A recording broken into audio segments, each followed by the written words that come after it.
I've got 6.9. What I've got.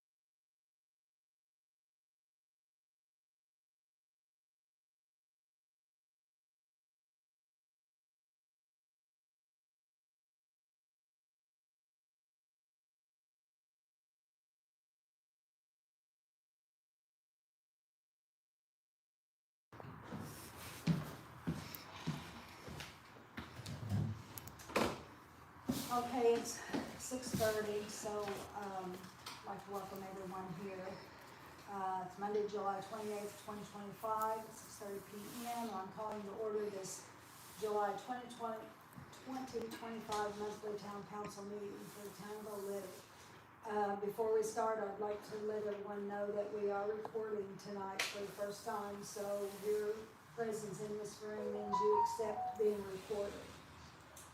So if anybody doesn't accept, I need to There's leave the now. door. Okay, so join me for a quick prayer.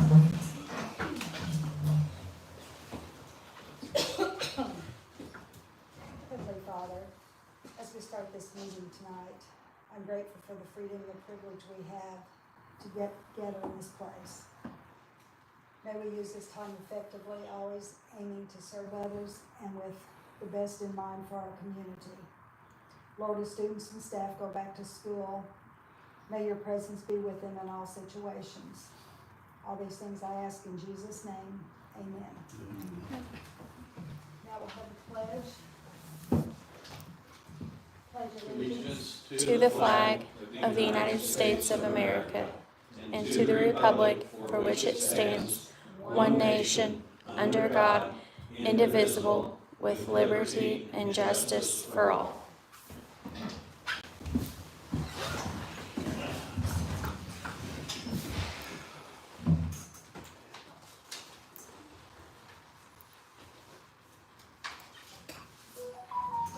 Okay, so have roll call. Are you gonna have those phones dinging all night? No, that was the last one, Brenda. I'm just trying to set my hearing aids. Okay, thank you. Okay, so roll call. Brenda Corey is here, John Broglin, Yes. John Dillon. Yep. Steve Kerr, Here? Carl Baker, Here. Town Attorney Greg Pittman, Here. Clerk Treasurer Annette Norick, Here. Town Utilities Clerk Carla Hettel, Here. Street and Utility Superintendent Wes Tipton, here. Marshal's Office, Greg Hagan, Here. Ryan Duffy is not here, and Shane Hickman is not here. Okay, we'll have the minute approval, for the Monday, June 30th, 2025 minutes of the June monthly council meeting that was held at 6:30 p.m. I believe the vet sent that out on July 25th. Did everyone see it? There were some corrections, correct? And those got changed? Yeah, okay.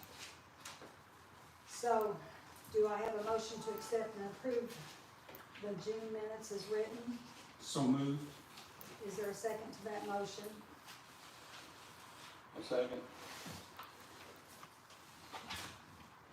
All in favor? Aye. Anyone opposed? Motion carries. Okay, the council will now hear from residents who are attending and want to speak. Everyone wanting to speak must have signed in up front here at the board table. Time limit is 3 minutes per resident. No walk-on topics or added questions will be allowed after the board moves into the old business section of this meeting. Now, Sean, I know you need more than 3 minutes, so I will give you 3 minutes. And you are Sean, You want me to go first? yes, you're up first, but you are Sean Kleinpeter with Kleinpeter Financial. on Peter Financial. He's going to explain some things to us. Yes, so Sean Kleinpeter with Kleinpeter Financial. I got word that Oolitic may have a need to look at their rates for their utilities and or any other financials. And that's right up our alley. So, just got a little presentation to kind of share what we do. And I'll thumb through it very quickly. But utility finances, rate studies, if you do construction improvements, and then we also have a firm that's complementary to us that does grants as well. And so with that, is there a place to stand or anything? Right there's fine. Okay. So I'll just thumb through it and you can come along with me. So we really work with towns to improve the quality of life of the infrastructure that they have. That's what we do. And you could bucket what we do in three big buckets. Bond financing, which is getting your money if you do a construction project. Financial services, which is like for asset management plans. Indiana code just changed. And there's now a requirement for all utilities to have to submit an asset management plan. And then utility finances, and that's rate studies and how these utilities manage their finances. So if we go into each one of those really quickly, if you look at bond financing, that's when you do construction. And before we go and get money to do a construction project, we look for grant opportunities. One of the first opportunities would be like the Office of Community Rural Affairs, the OPA grants, as you know. Those are competitive, but those are the first things we go after. We go talk to counties on town's behalf to see if counties are willing to help contribute to some part of the financing. If you already have debt for your utility, so you already have some outstanding debt you're paying on, we look at that and say, is that advantageous to wrap that into current financing, or do you leave that alone because you got some optimal rates, interest rates on that? If you do have debt, you know, there's some arbitrage requirements. You can't make more money on the debt than what you borrowed it for. And so there's reporting requirements like that you have to, every 5 years, that you have to implement. So a lot of those financing things is what we do. If you look at services, the next slide, capital planning, you know, the one most people are interested in is grant opportunities. I touched on that 7,500. Lead service lines, if you've got lead service lines in the town, that's something that we can help with. Last fiscal year, we had a community get a $5 million grant from the state revolving fund, 2.5 million at 0% and 2.5 million zero. That was, I think, one of the best offers that had come out. So for community, there's an EPA requirements to get lead out your water, and I'll let your engineer speak to the details on that. But there are funding opportunities to go after to help you do that year after year. So that's out there. There's funding sources through your rural development based on your median household income that you can qualify for. We look at things like that. Through the state, they have disadvantaged communities based on your MHI. We can look at that. Look at block groups and things like this to qualify, to try to qualify, and we'll talk about those things on the front end to see if you qualify for those block of funds that are available for EAC, disadvantaged communities.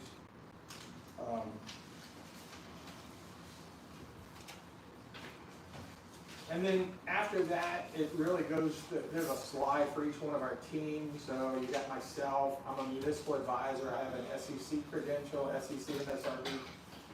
Called a Series 50 and a Series 54 credential, so you can't talk to the state revolving fund unless you have these type of credentials. So I've got those. I've got a financial analyst that works for me. He's got a degree in economics and finance. We have Danny Kermode, who's a CPA that helps us go through our finances and make sure what we're doing. He's kind of our quality checker, and he's also a resource when we get asked to do some more complicated things. He can step in and help us with there. And then on our rates, we got individual Gary Verdau. He was the director of rates for Indiana American Water for many years, and so he also kind of helps us look through that. Some towns want to implement things like pilots, payment in lieu of taxes, things like that. So you can get kind of exotic with some of these things, and so we got good resources to help us depending on where the council wants to take the utility. So that's the quick spiel. I just got wind that you might have a need, and I just want to present myself and let you know we're here if you need help. Any questions? Do you mind telling me how you got wind? Yes. I think you and Contact a friend, a gentleman from yeah, Maine. phone a friend. I think I did a phone a friend, Or and the actually, phone a friend phoned me. I think it was the other way around, so he kind of threw me your way. Yeah. So. And so we had a little call. I think it was what, a week or two ago. I think so, yeah. Yeah, and so and they said, why don't you come out and at least let the council know what you do, and if they're so desire, they'll give you a holler.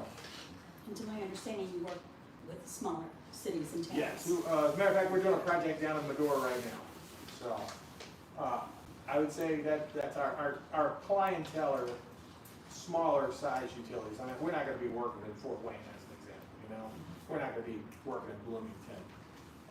They take a special attention, so. But there's nobody out there servicing these really small towns, so we come out here and we talk about, rates and, we talk about drinking water, wastewater, we also talk about stormwater and how do you set up stormwater and, what are the fees and then, to build over time, do you have flooding issues? We'll work with your engineers. Have you worked with an engineer firm previously? Commonwealth Engineering. We work with Commonwealth, Maureen Hayden is somebody we work with quite often, I don't know if that name rings a bell. Sure, she's been here many times.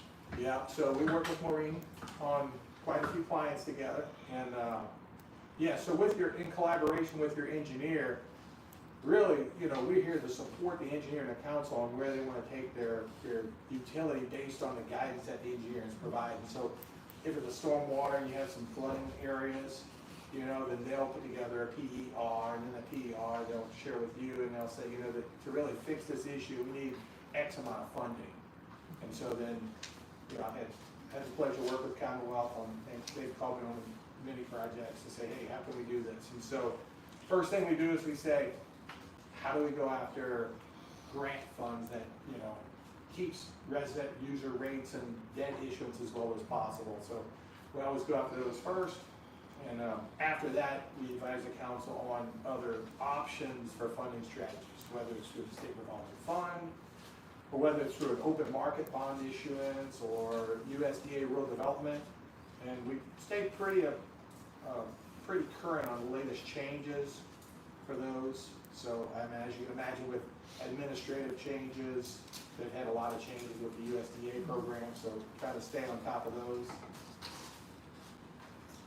Does anyone have any questions? Thank you. Well, Thank you. thank you for your time, I appreciate it. Thank you, Sean. Okay, Tim Atkins, is that next? Okay, I've been before the council on this issue before, even amended some of the regulations on grass height and other things around where they live, town proper. The item with my next door neighbor is they just basically mow the grass whenever they feel like it, which has typically been 6 weeks, 8 weeks, and I came to the council, they resolved that. Last year, they were fairly good at mowing. This year, it got to the point where their grass was, I would say, a foot tall. It was tall enough it was laying over, so who knows how tall it is. Council received pictures on that. They served a notice of non-compliance. I believe that was served on a Monday afternoon or a Monday late afternoon. So given that, 72 hours, I believe, is the requirement to abate. So Tuesday, Wednesday, Thursday in the afternoon, it should have been abated. They did start mowing and then just left the mower in the front yard, and I'm going to say another 5 to 7 days passed. And it wasn't that long. Okay, I drove by and saw the mower in the front yard. I knocked on the door. The mower was down. okay, 2 days later, I drove by and they had mowed the front. Okay. Now, since I'm the one that actually wrote the notice and Greg's office delivered it, we had trouble with him last year, we took him to court. He said he'd do better. What I'd like to do, advice from you, Greg, let's write him up second notice. There's tall weeds according to Acton on the back of the fence. There's wood in the yard where the tree's been cut and he hasn't moved it. Let's take him to court, and this time, I'd like to have Klein. We had Klein last time. This time we don't let him go. I want to fine him for non-compliance. He was notified last year once. We notified him a second time. He wasn't compliant. We took him to court. We got a judgment from Klein, and we decided we'd hold it and see if he got better and cleaned up his act, and he did. So we released him in October of last year. This time, let's file a suit, let's take him, and I want him charged. I want him fined. He's, and knock on wood, you could probably buy the house come sheriff's sale. Because if he doesn't recover it, by the time they publish it, he'll lose it. He's behind in taxes. I did validate that. Interesting. Okay, I'm pleased with that outcome. I mean, when they moved in, I mowed their yard for them the first summer. Hey, I'll be a good neighbor, and we'll give you time to get the house remodeled because it was in really bad shape when they bought it. Yep. And he started, but he hasn't finished it. No. The roof is still open, the back porch is still open. He's got a bunch of trash in the yard. He's got 3 dogs that run up and down the fence. 5, yeah. He's a perfect resident. He's a perfect individual where I'd like to say we don't need him as a resident in the town of Oolitic. If he doesn't care anything about his property, get the hell out of Oolitic and move into the country where nobody gives a damn. Amen. I don't advocate he manicure it like I do mine, but the least he can do is keep the grass down and keep the weeds cut. I mean, if he mowed it regularly every 2 weeks, I wouldn't care whether it was 8 inches. I would just know it was getting mowed every 2 weeks and the weeds are down. But it seems I have to go to this extreme every time. And You okay with So that? we can, yeah, we can file the second OB, and they automatically go to Superior Court too, all ordinance violations do, so that's Judge Klein's court. Okay. And he determines the fine, but And then, we can request a higher fine because it's the second time for that fine, I don't see, but it's his discretion on the fine. so We'll keep you posted on it when there's a court date. that's fine.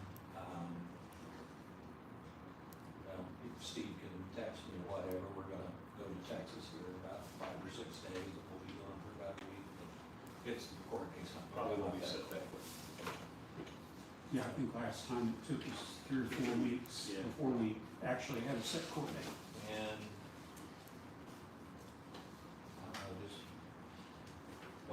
whatever you suggest, but I just have a feeling if you just sit and do nothing, that grass is gonna continue to grow to the next court date. And that might give a little oomph behind. Yep. Okay, Mr. Klein, we just gave him a notice, 12 days ago, and here we are again. So do we go ahead and file now, or should I give a second notice? Did he abate after the first notice, or is it still ongoing? He, somewhat. Did he trim it? Everything he should have trimmed? No. There's still high weeds around it. And the second What are you picture talking that about? I sent Steve, I'm sorry, that is actually part of his property. It's up at the back, outside of the fence, and that was never known. Yeah. We'll take a look at it and we'll either deliver a new notice or go ahead and file it. I kind of like to go ahead and just file Yeah. and just hit him with it, let him be served Sure. of notice of court.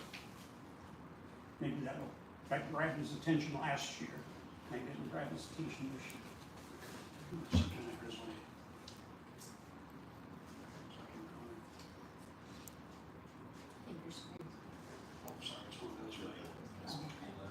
Those two were taped, well, I took those this morning, that was after the mower had broken. He had mowed what he had mowed, and that's still left. So, Okay, thank you. thank you. Okay, well, excuse me, we'll move on to old business.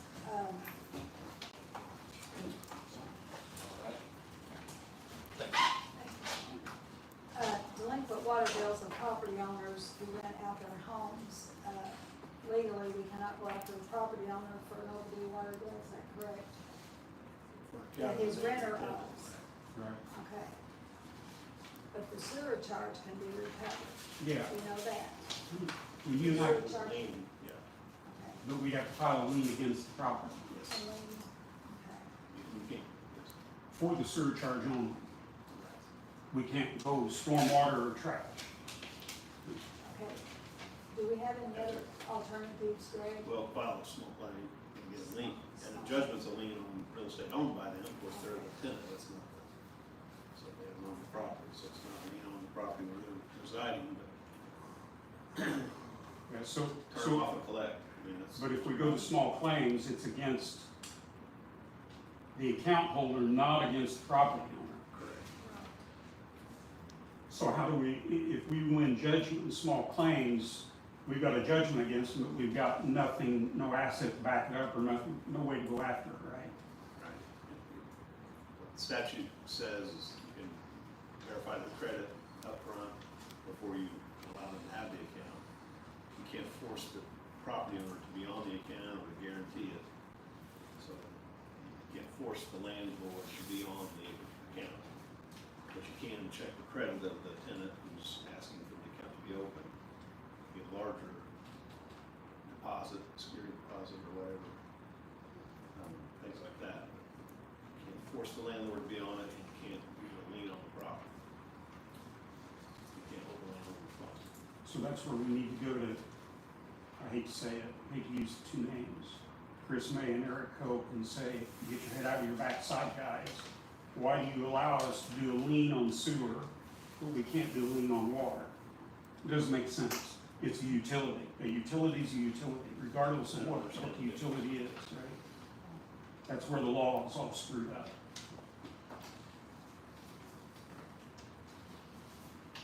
Do we have to go to small claims to recover the sewer as well? Need a judgment on it?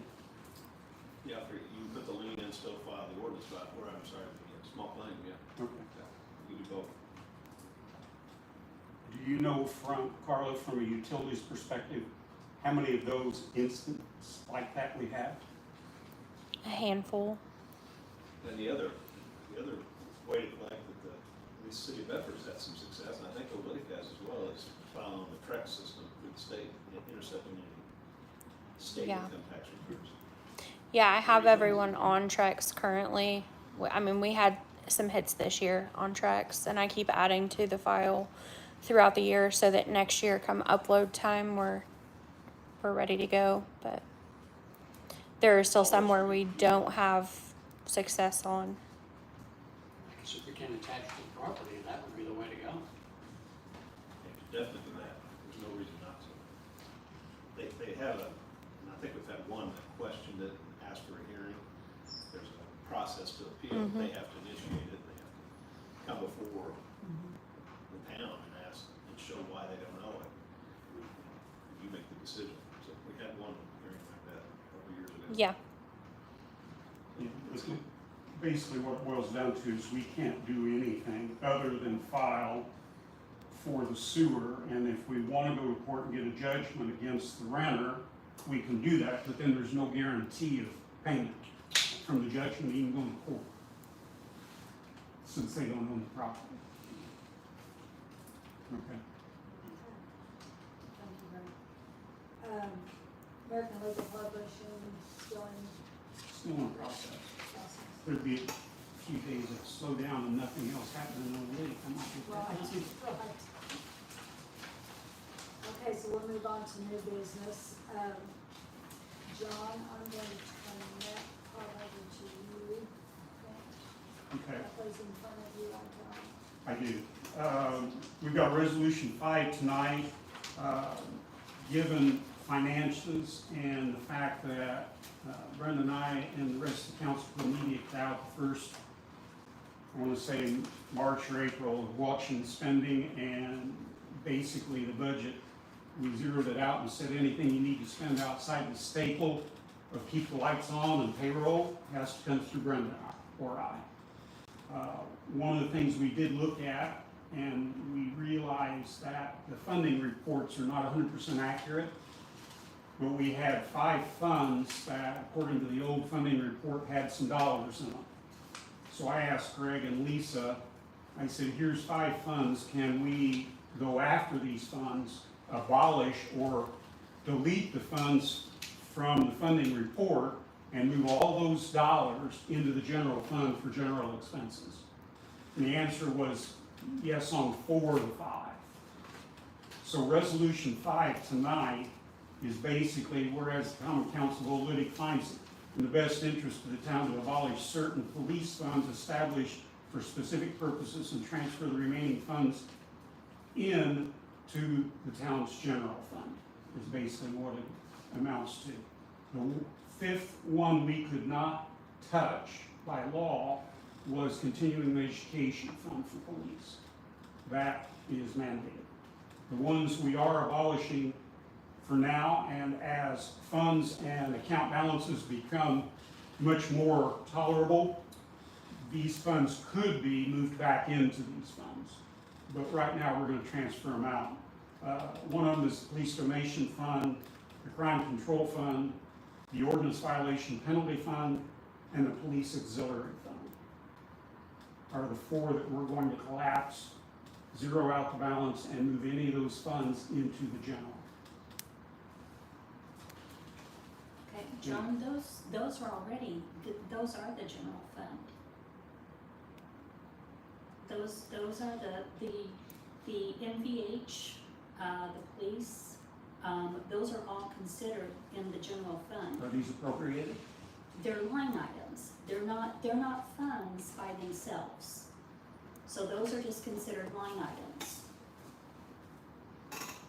Those items are the general fund. So when you look on the fund report, when you see the general, everything that's listed there is already in the general account.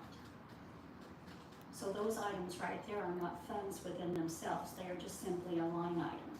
So if I look at a funding report, how in the hell do I determine if it's a standalone fund It tells you, versus what rolls into the general? it tells you up at the top. What's So why do we keep the detail then at this level?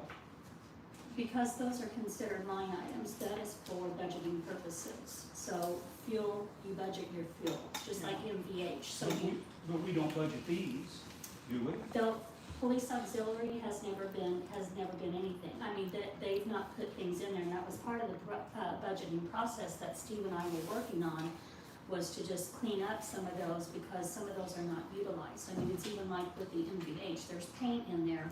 Paint has never been utilized. When you go in and look at your budget reports. So Go ahead. Okay. let me stop you. So summary in my mind, if these are line items only, they're really worthless, they're irrelevant.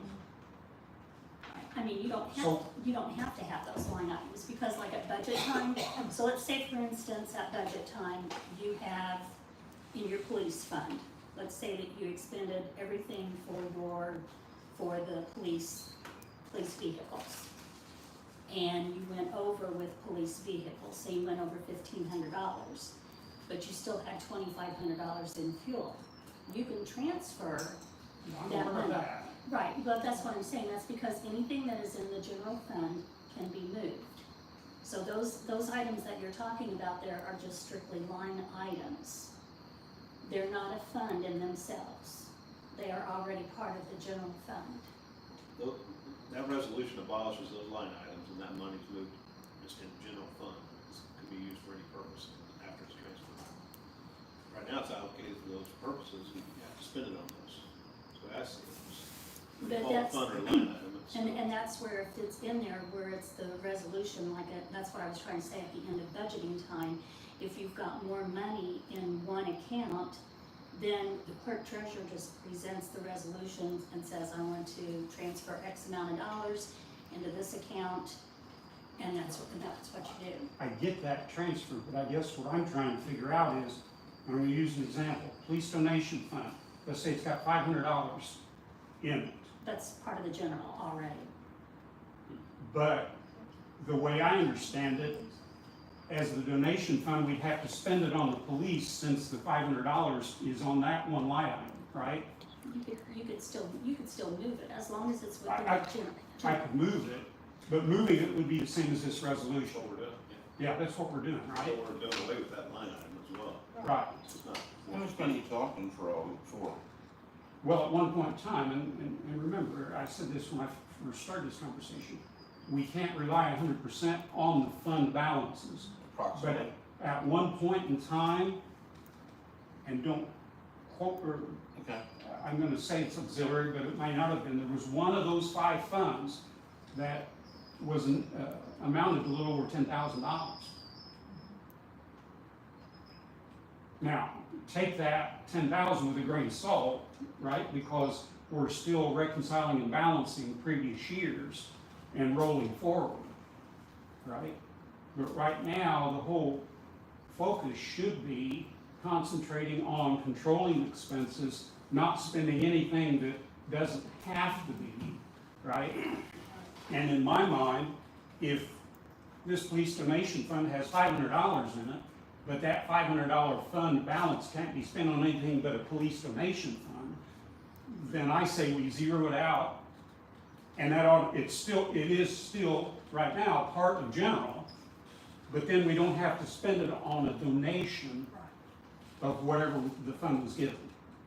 It rolls into a general expense or general overhead. And that's our donations that we went out and got from other people to help with buying our stuff at PD. That's And my, that's what that money has been, Right, and that right. money has been, we have been using that money. I mean, Right. the vests were one of them, right, because the Heritage, or is it the Heritage Foundation, Greg? Lawrence County Heritage Foundation out of Mitchell. Doesn't know if you know. Yeah, so they Still cut, be solicited to get the money. right, so they cut them a check specifically for their vest. understood. Okay, so I'm that aware of money, that money went in there, so then for that item, when you've got your general fund, then you have your line items. Okay, then that line item for general donation, there is also a revenue and then also a disbursement line item. So when the vest came in and Ryan ordered the vest, then that money was spent out of that donation fund, because for every line, you've got in and out. So you've got your line items, you've got your revenue portion of that line item, and then you also have your disbursement of that line item. It's kind of like think of it as a checking account. You've got money coming It comes in. back to municipal accounting that sucks. It should be a cash in, cash out basis instead of this. It should be a dual entry accounting system, and we wouldn't have this problem. So where do we go from here, Craig? I think you can pass a resolution. I mean, you can move that money out if you desire to, if the council wants to. Abolish the line item and move the money. So see where I am right now, until things improve, and they're not going to improve, with the legislature passing Senate Bill 1 on property tax deductions. And again, this is me talking and using a model that I'm not 100% guaranteed is an accurate model. But if I plug my property at 404 into this model for the Senate Bill 1 property tax deduction, my bill will go down $178. If I take that 178 times 600 properties in the town of Oolitic, our budget for 2026 is gonna suck big time. Our revenue going forward with Senate Bill 1 is going to be dramatically less than what it is today. So I'm looking at, until I know things get better, as far as I'm concerned, every fund we got needs to be abolished from a line item perspective. Nothing you guys and Marshall's office have asked for since we put this expense control into place have we denied. And especially items like a vest. No way on God's green earth are we gonna let you guys go out in public without a vest, without protection, right? We just got through ordering or giving him permission to buy more drug test kits, right? So if we spend, if we do spend this money, do we have, I mean, we would owe it back to them? Not technically. No? That's why I say, if things down the road, we get better and we come into excess money and have an excess balance, we could go back and say, we abolished this fund on July 28th, you had $500 in it. We could go back, set up that fund, and do a line item of $500. Is it about 500 that's at stake? I wouldn't know, Steve, I would have to go in and look at it. Yeah. But the other thing is too, with budget coming up, you don't have to abolish the line item, you just don't have to appropriate money for it. So the line item could still ultimately be left there. And then, we just don't appropriate for it. But that's one of the problems we've had, that you've had to deal with, are a bunch of line items that today are worthless. But that is prior, Yeah, I know. right. But what I'm saying is, why wouldn't we clean it up? Why wouldn't we abolish it? Well, police donation though, there was a reason why that, there's things that State Board of Accounts requires and things too. So, some of that, if it's simply a donation, but that's what I'm saying though. There's other things, but, we keep calling them a fund and they're not a fund. All of that is still in the general. So, and at any time, I can go in there for council's request. Greg doesn't have to go in and you don't have to request resolutions through Greg. That's something that I can prepare right there in the clerk's office. I know, I've seen them. Yeah. I've seen them where they transferred at the end of the year. Right. Yeah, I've seen them. But that effort has been fruitless the last few years because we've not been in balance and we couldn't really rely on what we moved in or moved out, right?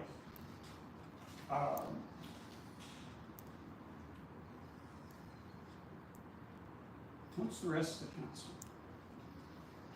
I've got a resolution in front of me. I think it's the right thing to do.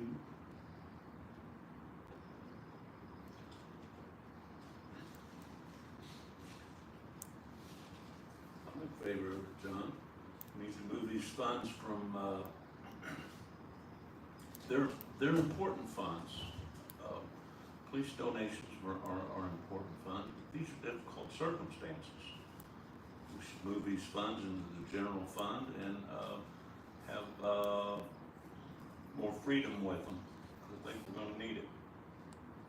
So let me ask a golden question of you. Sure. Let's say we pass this resolution, we abolish these funds. Does that complicate your world of accounting or budgeting, especially preparing for 2026 budget? Right now, yes. Why? Well, because until I sit down with Steve and go over the DLGF, because the DLGF, there are 5 funds for the DLGF.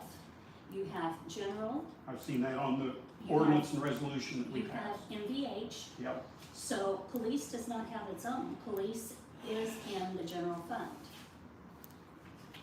So you're saying if we pass this resolution tonight, it will complicate your world of budgeting and finances for 2026? Until Steve and I work through, he will be here on Wednesday. So until Steve and I can sit down, and this is part of the whole budget process. Because even though it's the general, you might as well say, you're taking that line item from the police department away. That's what you're doing, you're removing line items, not the fund.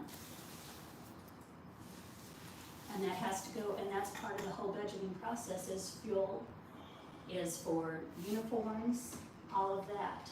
That's part of the whole budgeting process, as well as the payroll. But they're not specific line items for the budget. They are for the budget. Well, but they're not called out specifically. No, but they're appropriated line items, and we need to appropriate for the police department, just like we need to do for the MVH. You can table it, and then let Steve look at it the next month. I mean, I'm just gonna say this is where it's the importance of the council to speak to the clerk treasurer about these things, because, Now stop, don't go there. John, I'm not going anywhere, but this is my job. I get that. That's why I asked, is this an impact to you, right? I'm thinking of your job. I'm also thinking of the finances for the town, right? Understood, but when I give you an explanation, there's still a lot of stuff that goes on behind my back that I'm not included in on, and I need to be. Don't go down that path, please. I will excuse Don't. myself from the meeting, John, you're not Don't going to go down. disrespect me. Don't go down that path. That's not the subject being talked about. It's these accounts is the subject. You're right, and this has to do with everything that happens in that office, I get that. okay? That's why I asked the question, what's the impact to you, right? It's a The big last thing impact. we want to do, all five of us, is add to a complication of accounting, finance, and 2026 budget. Then talk to me and discuss things with me ahead of time. You don't want to complicate things, you don't want to make things more difficult for me, but you don't realize that you do. Every time you leave me out of a meeting, out of an executive session with payroll, with expenses, you complicate. Stop. Madam President, I want to table this resolution in this meeting. We'll address it later in detail once we work through the budget, and we'll bring it up in the August meeting or September meeting. Need a second? Yeah, I need a second for that motion. All, yeah, all in favor? Aye. All opposed? Motion carries. We'll table this one. And I'm going to excuse myself the rest of the evening.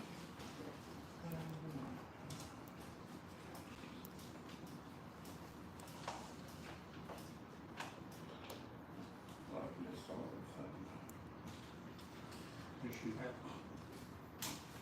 Okay.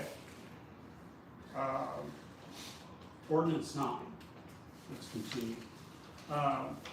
Ordinance 9 deals with the topic of adopting a payment plan and a form for delinquent utility accounts. And this has been a topic of discussion with this council for, I'm going to say, at least a couple months, maybe 3 months. We've had recently some accounts where we had to deal with people had leaks, and Carla, it came out that really what we need is a form, a binding agreement that the town signs and the water customer signs.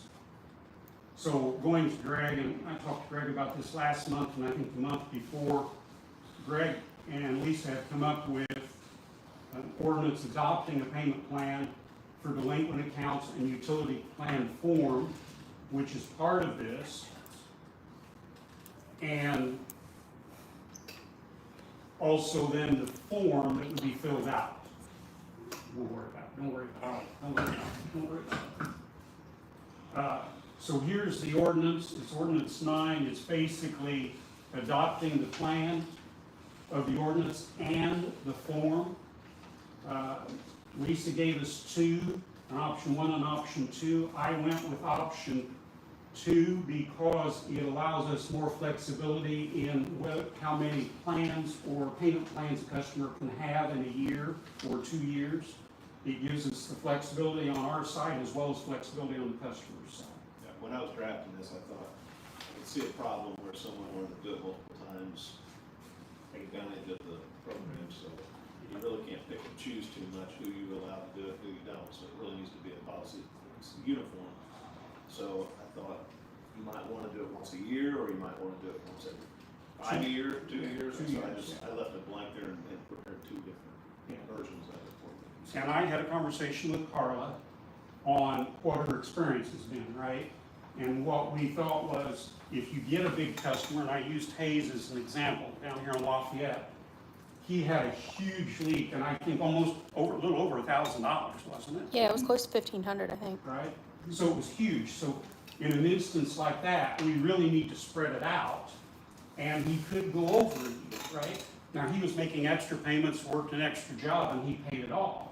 But we've got a situation where possibly somebody on fixed income can't afford but make the little payments. So we wanted that flexibility not only for ourselves, but also for the customer. So that's why we went with that option. To this end, I'm going to put a motion on the floor that this council formally accept and approve ordinance 9-2025. Do I have a second for that? I'll second it. Carl? All those in favor? Aye. Anyone opposed? Motion carries. To make this effective immediately, I'm going to put a second motion on the floor to suspend the rules tonight to allow this council then to accept and approve ordinance 9-2025. Do I have a second to that? I'll second. Carl? All those in favor? Aye. Anyone opposed? Motion carries. Putting the third and final motion on the floor for this council to accept and approve and adopt ordinance 9-2025. I'll second. Carl? All those in favor? Aye. Anyone opposed? Motion carries. Yeah, you pass that down for everybody to view and sign. Okay. You want this one passed down, is this the one? That is actually a form, the form that would actually fill out that I think should be attached to this ordinance for paperwork. The last item I have is fire contract, 2025 Town of Oolitic, Oolitic Volunteer Fire Department, spanning from, we'll pass it tonight, the 28th, but basically August of this year to August of next year, which is what we did last year.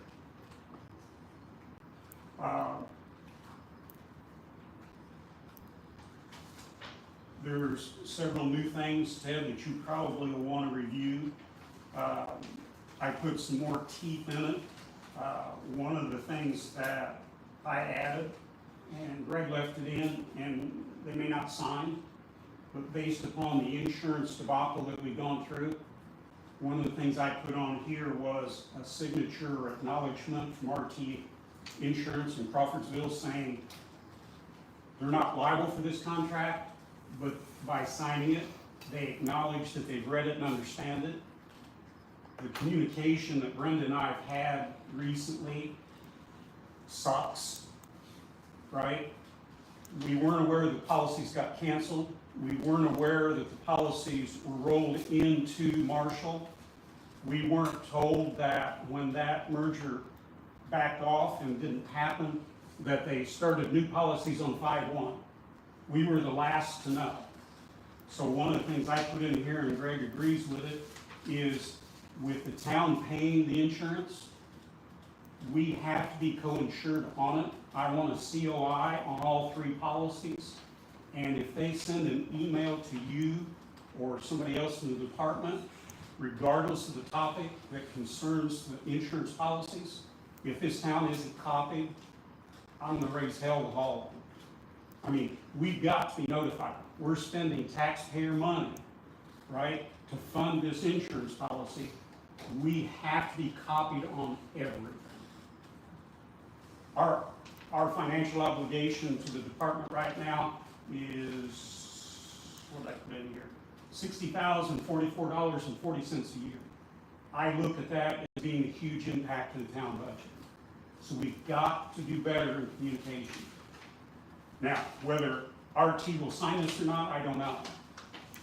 If we sign it, you guys sign it, we send it to them, I'd like an acknowledgement, right? And I put in here, signature of RT agency representative is only acknowledgement and understanding of this contract with no liability implied. I just want them to understand how serious this council is about communicating any and all insurance statuses, policies, changes, updates, regardless of the topic. If this council doesn't get copied, it'll be held back. And our team needs to understand that. So, to that end, I'm putting a motion on the floor to approve a new contract between Town of Oolitic, this council, and OVFD, with a monthly ACH payment of $34.75 and 20 cents plus insurance costs of approximately $18,342 for a total annual outlay of approximately $60,044.40. And I say approximate only because we don't know if insurance rates are going up. So the $18,342 we spent last year could raise.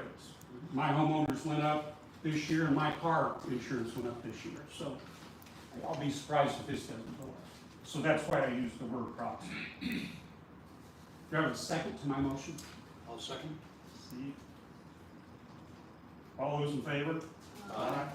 Anyone opposed? Motion carries. I've already signed this, so I'm going to send it down for signatures.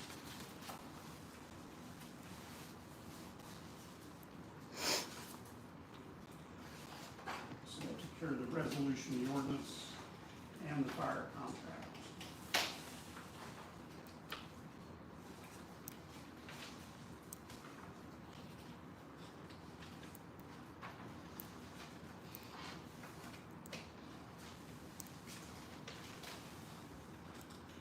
Okay. We'll move on to employee health insurance. The board, you all understand IU Health is no longer in the insurance business. So, we have had to find a new insurance provider, and we have 3 employees that need to be insured.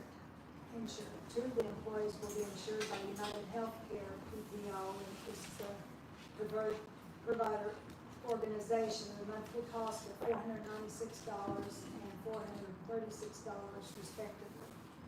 The 3rd employee will be covered by CareSource HMO, a health maintenance organization, at a monthly cost of $966. That's a total monthly cost of $1,898 compared to IU Health, which was $1,730.66, and that's the increase of $167.34. So, put in a lot of work, Yeah, it's been hours Yeah. making phone calls and reaching out, especially if you consider, and I didn't bring my paper with me. Parker Group, who's we're with now, they offered us 5 other alternatives with IU Health getting out of the business. The cheapest of those other alternatives was almost $1,000 more a month, which is why I was told IU Health got out of the insurance business because they lost a ton of money. So out of what Brenda found and documented and what she and I collaborated on and traded emails on, we believe we've selected the best plans for our 3. and what was important was that our employees do not have to change doctors. All their doctors are in the network, so that was important to us as well. So Thank you. yeah, Thank you. Yeah, that was important. So I think we've done okay, and I think this will be good for us. So I'm going to put a motion on the floor to approve the new employee health insurance benefit for 2025 and 2026 between the town and United Healthcare, between the town and United Healthcare PPO at a monthly cost of $932 and CareSource HMO at a monthly cost of $966 for a total monthly cost of $1,898. Monthly payments to be set up as an ACH recurring payment with each company. Do I have any discussion on that, anything to add? If not, do I have a second? I got it. All in favor? Aye. Anyone opposed? Okay, motion carries. Thank you for that. That was a tough decision. It was, this is, oh yeah, this is, Well, I hate Yeah. to think we're gonna say that. yeah, I need help. this has been on, this has been a tough Good one. that you found an insurance company that will work with each individual's doctor. Good job. Yeah, yeah. Yeah, that's true too. I know it was a lot of work for you, and I know the others aren't here, but on behalf of them too, like, sincerely thank you for putting in the work for it. It means a lot. Okay, we'll move on to department reports. I don't have anything for the next There- one for us to sign. There was a building permit that came in mid-afternoon today. Steve Younger, Steve Younger, Yes. did everybody read that? and Steve, I went down to the property. Steve Kerr and I I actually didn't, drove I by. didn't get a chance, I knew it came in, but I didn't get a chance to read it, but, I think, I'd be fine with, Younger bought the vacant lot right on the corner of the alley on Third Street. The northwest corner where the alley comes up, and of course, Steve and his wife live the second house in, right? They bought the house next to them, just south of them, and it's a rental. And then the building on the corner, of course, is what Hawkins owns. But the vacant lot that's been there for, I'm gonna say 3 or 4 years is vacant, happened where they tore the house down, belonged to Tyree, the lot belonged to Tyree. Steve Younger bought that. He owns the entire lot now. And that's where he's gonna erect this, looks like a pretty good building from the pictures. Be a nice addition to that vacant lot, and of course, with Steve owning it, he'll landscape it, maintain it. Got the new house down there by the old marathon station. Yeah. Looks real nice. okay, so, do we have any details about that permit to put the motion on the floor for, other than what, you wanna put the motion on the floor? Yeah, let me, hold on, here, let me see if I Get can. it on the phone. I know as much as seen, but Wes has already seen it. I don't know. I'm not Yes, positive. Wes has seen it. Well, that's The what email the said water that Wes was had, concerned. Yeah, Wes has seen it, he has no problem. The email said Wes had seen it, yes. Yeah. It's a nice piece of property. It is, it's a good sized lot, and he will do something with it. Approximate cost, I just had it. Approximate cost $40,000. It's going to be a pole barn style. I'm looking for square feet.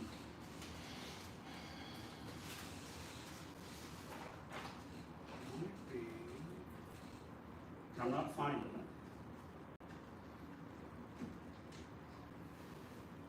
Big. Yeah, I'm thinking it was a 3-car. It was big. That's all I know. Yeah. So what street's it on? It would be on Third, northwest corner. If you stand on Third Street, like you're heading and facing north, looking up the alley towards Town Hall, it'd be the northwest corner. It's across the street from Tyree's. Yeah. Bobby Tyree, Oh, okay. right straight Yeah, across the street. I've got, Yeah. that little light bulb just went off. Okay. Yeah, Yeah. so it's a pole barn that he's erecting, Right. okay. I saw the pictures today, it's pretty nice, what they're expecting. So I put a motion, we can do that without having the permit here to sign, correct? Yes. We're okay? Okay. So I put a motion on the floor for Steve Younger to erect a pole barn in the northwest corner of Third Street. Is that Third Street and the alley. Yes. Third Street and the alley? Do I have a second? I'll second that. All in favor? Aye. Anyone opposed? Motion carries.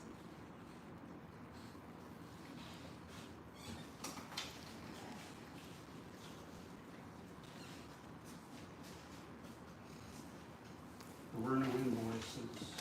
No, I don't see. Okay. The only thing, we don't know what the CCD initiative. I'm assuming that's still in the hands of DLGF. I haven't heard Yeah, I anything think different. so. Yeah. Yeah. Old business. Okay, Carla, we'll move on to utilities updates. We basically taking care of one. Yeah, Wes, I don't think got to the zero consumption meters this month. But we're right around the corner. I print bills on Friday, so he'll have a brand new fresh list on Friday. The ones from this month I'm gonna include on that list and just carry them over. Because I know that he didn't get to them yet this month. Water adjustments, I don't know if she left them up there. Annette had my adjustments for the month. There was nothing crazy, but I did have quite a few of them from poll adjustments. Interested in it. So, we don't have to look at it, we can't approve them. Can we? We can't approve them if we don't have the water adjustments to look at. I wouldn't feel comfortable doing Yeah. it. So we'll just Table. table that. The motion on the floor to table water adjustments for this month. Do I have a second for that motion? I second. Brenda? All those in favor? Aye. Anyone opposed? Yours is in August. And then I sent you guys all of my invoices, for approval. That's the only other thing on my list.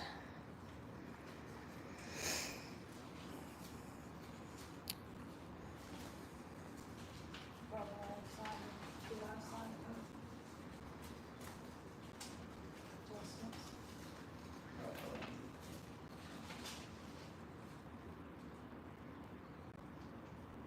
Okay, do I have a motion to approve the invoices for water supplies and concrete road patching in the amount of $1,511.57? So moved. Is there a second? I'll second. All in favor? Aye. Anyone opposed? Motion carries. Did Wes leave any kind of report for us or anything? Not to my knowledge. He didn't front, did he? Marshall's report, the July report will be given in the August meeting. Do you have one? Yeah. Okay.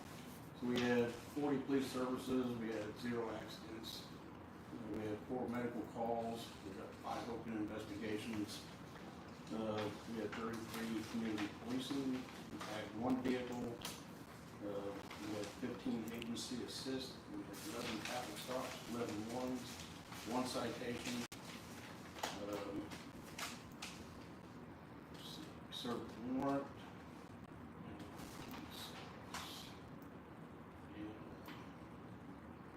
Officers went to training on July 10th that was hosted by the Lawrence County Sheriff's Department for an active shooter. And we done one on July 15th that was the stops, hosted by the Lawrence County Sheriff's Department. Thank you, Greg. Okay. Council member updates. Do you have anything else, Carl? I'm sorry. Did you have anything else? I moved right on, asking. I don't have anything further tonight. John, I'm done. Johnny Bob, I don't have nothing. Steve, Is that my finish up?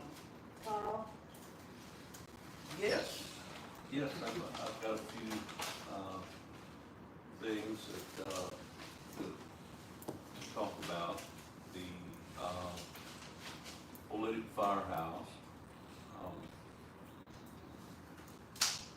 I'm working with a very talented volunteer.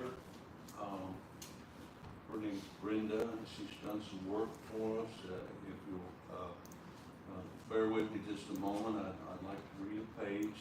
It's an executive summary and a needs statement that will set the tone for us. And Oolitic, Indiana isn't just a place on a map. It is a living testament of the power and beauty of limestone, from its very name derived from unique egg-shaped grains of the stone beneath our feet. The historic buildings that line our streets, Oolitic identity is linked to the quarries that have shaped our community over a century. At the heart of this limestone legacy stands the historic Oolitic Firehouse, 103 Main Street, Oolitic, Indiana, constructed in 1920. The locally quarried limestone has served as a beacon of the community safety and resilience for over a century. Tragically, last year the roof collapsed, leaving this irreplaceable landmark in a state of severe disrepair and facing the imminent threat of demolition. The Oolitic Heritage Restoration Fund, fully supported by the Oolitic Town Council, is requesting $80,000 to fund the critical Phase 1 emergency stabilization and assessment. This initial phase, with projected timeline of 6 months upon receipt of the funds, is essential to clear dangerous debris, stabilize the structure, and conduct necessary assessments to prevent further deterioration and guide its eventual full restoration. This investment will not only save a vital piece of Oolitic's heritage, but also serve as a catalyst for community pride, economic revitalization, and the creation of a dynamic future asset. I want to thank Brenda Burton, a very talented volunteer who has, pardon me? It's a good job. Well, I can't take credit for that. I have to thank, It was very well written, never done. I thought we put music behind it. yeah, I mean, yeah.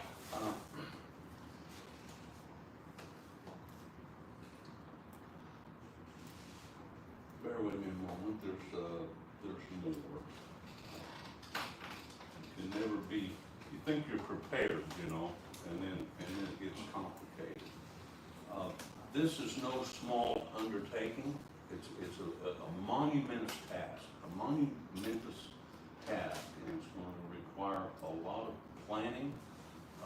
What I hold in my hand is a restoration plan, a 6-phase restoration plan that, as I mentioned, will lead to the full restoration of the 1920 Oolitic firehouse. Phase 1, assessment and feasibility, historical research, structural and condition assessment. There are 6 phases. We're not going to discuss that. We're going to discuss phase 1. It's been a policy, and it's worked for me in the past, that we start at the beginning and work away from there. Let's talk about phase 1. The assessment, I had the words for that. There's assessment and stabilization. You've just seen it here.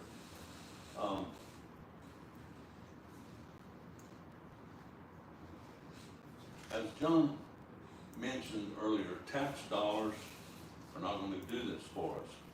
Oolitic also does not have the funds.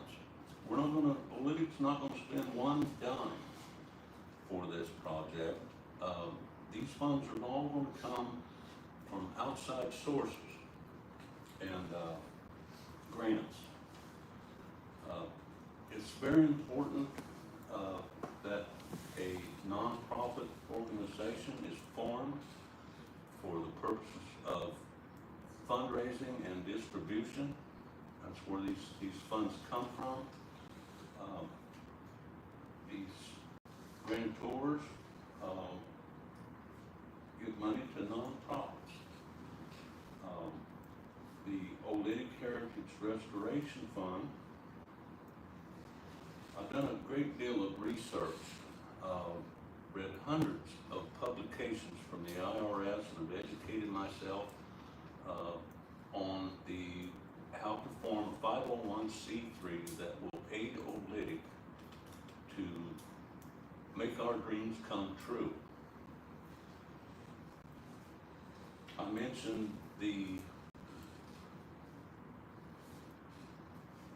stabilization and assessment and phase 1 of the restoration plan.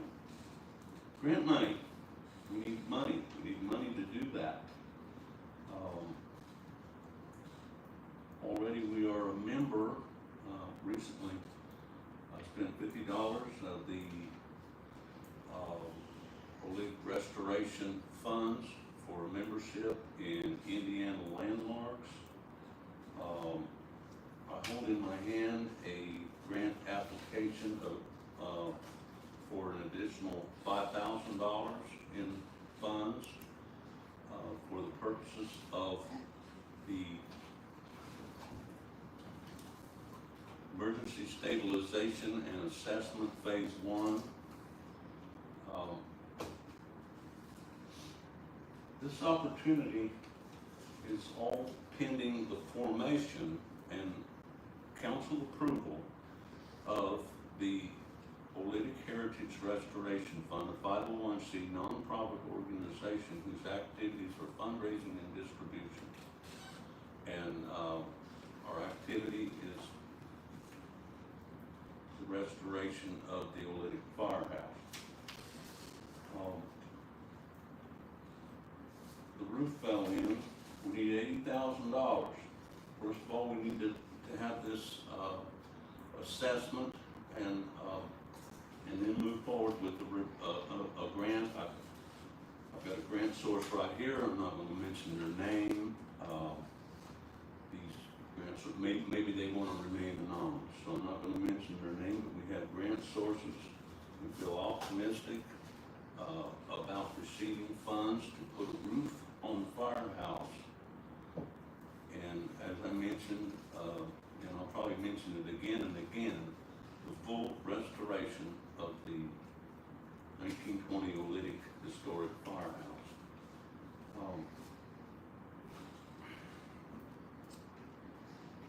One moment.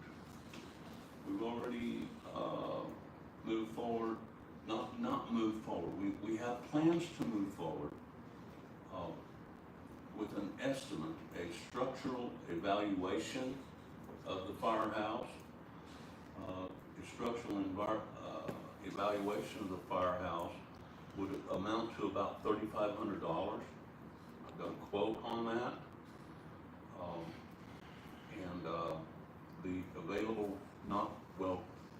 The available grant, let's just say these funds are available. Let's move forward with a plan to win, and I expect to win. And with that in mind, we'll move forward with a winning attitude. It's important to move forward with a winning attitude on this. The cost of the structural evaluation is about $3,500. The available funds for that are going to be $5,000. So the math shows that that's a winner.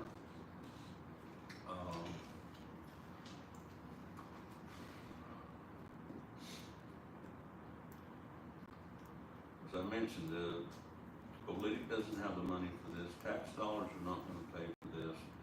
We need to do some fundraising through the Oolitic Heritage Restoration Foundation.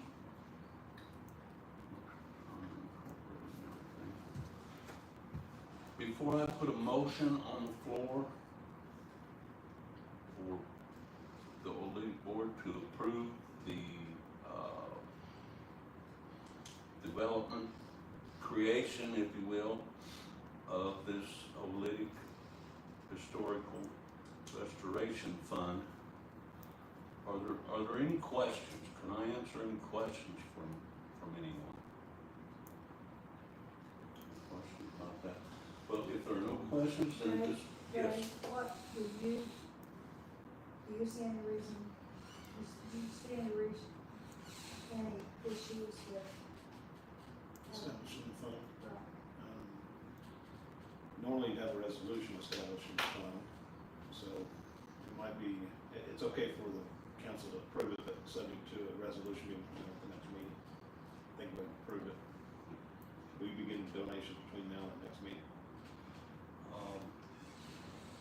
No, not between now and the next meeting.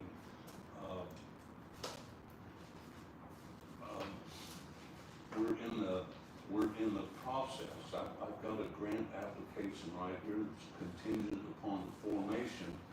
Our organization is newly formed, let's see, it's contingent upon the formation of the, firehouse restoration fund. Well, not only the fund, but also, before you can submit that, don't we also have, what do we say? We have to set up a 501c3 for this foundation in order to submit that application. Isn't that what I understood from you the other day? Correct. Is that the Oolitic Heritage Foundation? Is that what it's called? Oolitic Historic Restoration Fund. Okay. So there's a separate 501c3 set up to receive the donations. Right. It won't come through the town. Okay. We'd have to set up a 501c3 in order to be eligible to receive the grant. That's my understanding. Okay. Well, I need to look at it more carefully. Yeah, I- Yeah. I would love to get with you on this, Greg. Okay, Like I say, I've done quite a bit of research on this, and I'm having trouble, tying Oolitic into it. I'm not sure I understand that. Well, I would certainly like to, Because my understanding from talking to you and then doing research after you and I talked, many of the, well, I'll use Lawrence County or Bedford as an example. Bedford's got 4 different 501c3s, especially set up to receive these grants. As a nonprofit, right, you almost have to be registered, duly registered with IRS and actually have an IRS, we call it a certificate, that says, yes, you are a duly formed 501c3 in order to submit an application to get the grant. And Bedford and Lawrence County do this all the time. employer ID Yeah. Aren't you set up that way? Yes, we are, and you also have to register as a business in the state of Indiana. This Heritage Fund will have to be registered in the state of Indiana also. Right. number. Yeah, the form, 1023 EZ, I'm trying to avoid that 1023 long form. Man, that thing asks me 500 questions and I don't have the answers to much of any of it. But the 1023 EZ form, I've gone through that and I can fill that out and answer those questions. And it would give us, in my understanding of it, would give us what we need to do the job. Well, I need to sit down and look at this more carefully. You know, I would love to sit. As long as it's not gonna hold up a grant opportunity or, we can wait till the next month. I've got a See how that's. tough deadline. It just seems everything I do have tough deadlines. Have you got any idea, Greg, once we start the paperwork for 501c3, how long it's gonna take for IRS to approve and give us, because we need that IRS approval or that document that says, yes, you're fully set up and we approve you Right. in order to submit the grant. And it's my understanding that, Smithville, who's got grants with a properly noted funded 501c3, we're eligible to submit tomorrow a grant from Smithville, which is also the same organization that funded Ryan's speed signs. I think we give Greg time to look at that, and then if we have to have a special meeting to take care of it, we can do that. That's what I feel comfortable doing. What's your deadline, Carl? When do you need, or when were you targeting to submit the first application? Well, I've got it all ready to go. Okay. What's the due date? We know that. And I can get the ball rolling. I don't know what that was.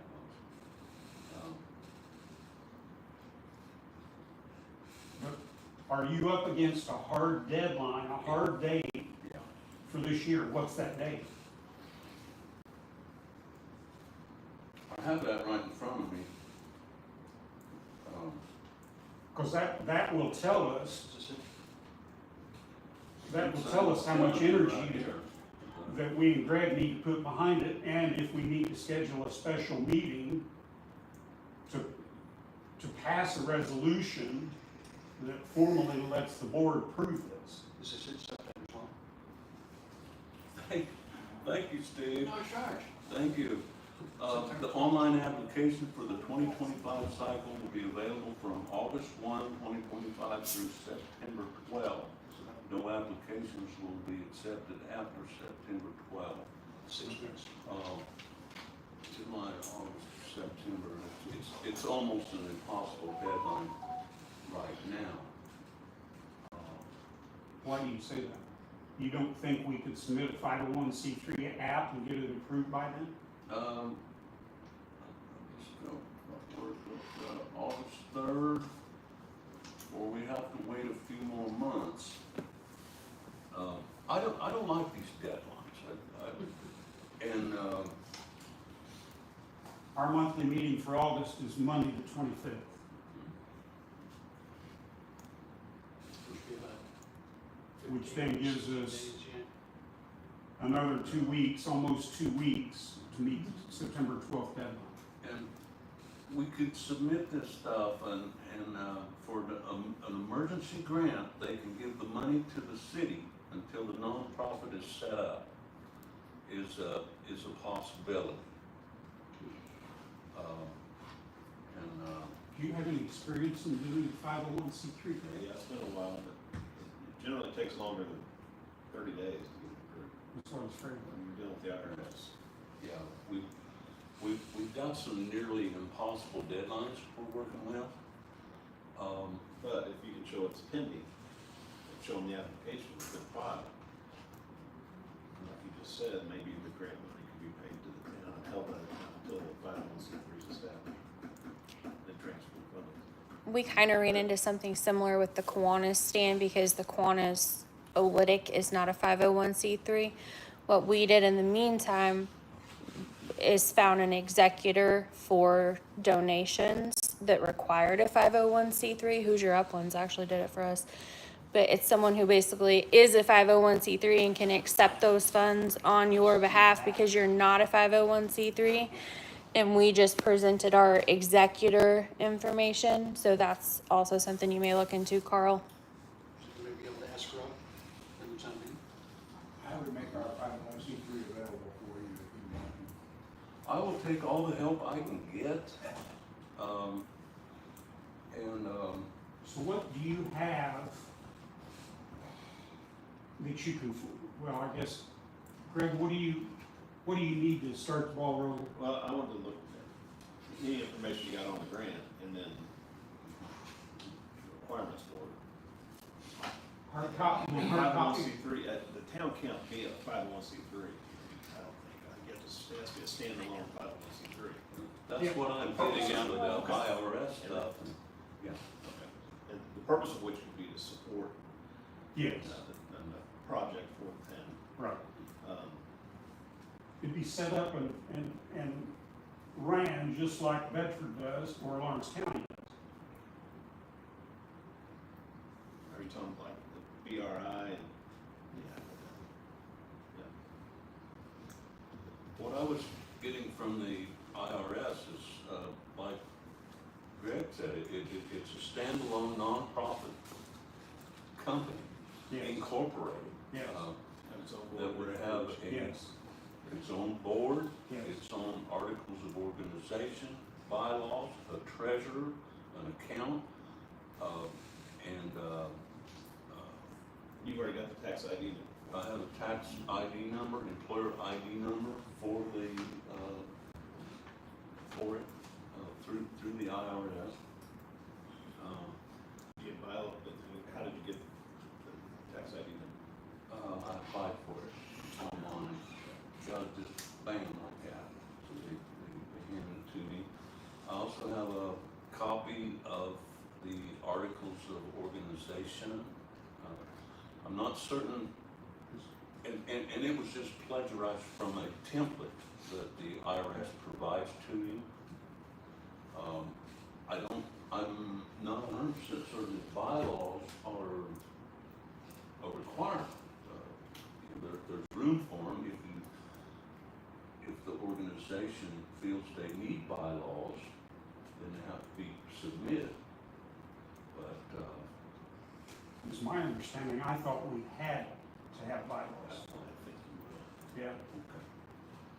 But And that's that's- the kind of stuff we need to talk through, what you've done so far, what's left to be done, and get the application submitted for the 501c3. What it's gonna look like, how it's gonna be organized, how it's gonna be managed, what representatives. I assume there'll be some representation from the council on there, so Yeah, that's part of the bylaw. So what do you need from us? Does Carl need to copy what he's got? Would you prefer email in order to review it? And then do we need to schedule time with you at the office? Yeah, I think that'd be best. Yeah, I just need to read through what you got and see what, I don't understand 100% what Can you just give him your I files? need. Alright, Have it scanned and send it to me by email, we'll have an appointment set, I can meet with a couple Okay. council members. Yeah, yeah, I would love to get knee to knee with Greg and give you what I have on it. And everything I have on it is in my head. It's all about everything I've read and studied, but I've been very, very careful not to take any steps without board approval. That's a high priority to me. I'm reminded of it from time to time. And, I don't So- take steps without board approval, and that's what we talk about. So can you and I meet tomorrow? Let's take your paperwork, let's scan it up here, right, to your email, and then you can forward on to Greg. Does that work? Say that again, I'm sorry. You and me meet up here tomorrow. Yeah. Take your paperwork, scan it. Yeah. Right, to your email, and then you can forward that email to Greg. Got it. Does that work? Yeah, works for me. Well, the hard copies you have there, are they just hard copies, or do you have soft copies of those on your PC? I have soft copies. Well, if you've got soft copies, just forward those to Greg. Yes. Yeah, Just do an email to Greg and attach your soft copies to an email to him. There's no reason to duplicate effort. Let's not reinvent the wheel. If you've got those soft files on your laptop, and I'd be glad, if you want to meet up here tomorrow, I'd be glad to look at the files with you, and we can send them at that time if that helps. I have a question.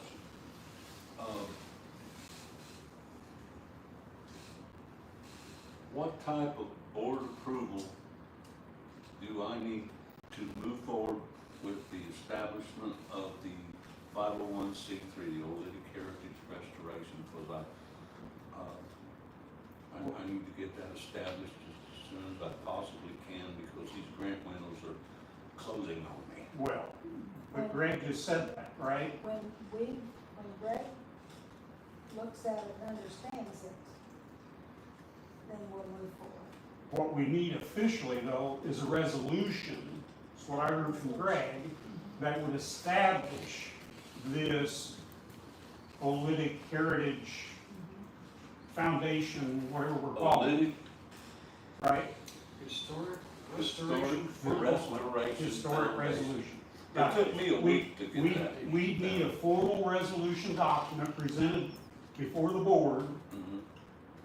and we then need to pass that resolution. I thought that originally he was creating a fund, like a fund within the budget. Okay. Here, for the clerk treasurer to manage, and a fund, to hold money. Right. So if people make donations to the town, and the town hold that in a fund, similar to the police, fund. That wasn't what he was talking about. He was talking about a foundation, a separate 501c3, so I think he talked longer. I don't think, that's why I said, I really need to review it and give you some guidance. Okay. So I don't think you need a resolution to form this 501c3. Anyone can try to form the 501c3. Okay. But to have the town council involved in it and to have a member on it, that sort of thing, the bylaws need to be set up that way. Right. But I wanna make sure that's what's required for the grant first, before we go down that path. But most likely you'd have a member off the council appointed to be on that board. On that board of the 501c3. Yeah. Okay. At least a liaison or a ex officio member or something like that. Right. Preferably a member, I would think. Well, so then the only question I have on the whole thing would be, we get everything set up, everything's in place, we submit the grant application, we get the money. Is at that point in time then we would have to set up a fund on Oolitic's books to manage that money? If the money's coming to the town, yes. If the money's just staying with the foundation and they're spending it to benefit the town and the money never comes to the town, no, you wouldn't need it. Okay, so again, that's what I'm trying to understand. So the town would be out of it, and we'd manage it solely by the board of the foundation. Correct. But I'm not sure what's required of the grant. So Okay, okay. that's what we got to determine. That would work fine with the requirements of the grant, and that's the way I was seeing this.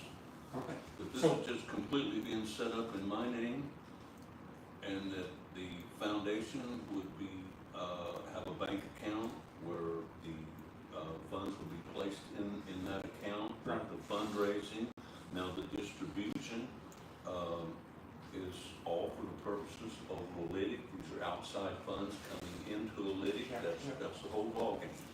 You know, this is not, this is a non-profit. So All the proceeds go to benefit the town.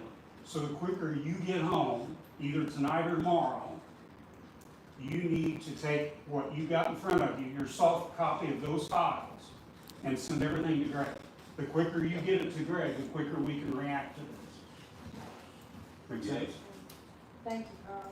Done a lot of work on that. Thank you, Appreciate that. Brenda. I do appreciate it. I appreciate your support, Brenda. You don't know how much it means to me. I want to be Brenda's little good boy. It's important.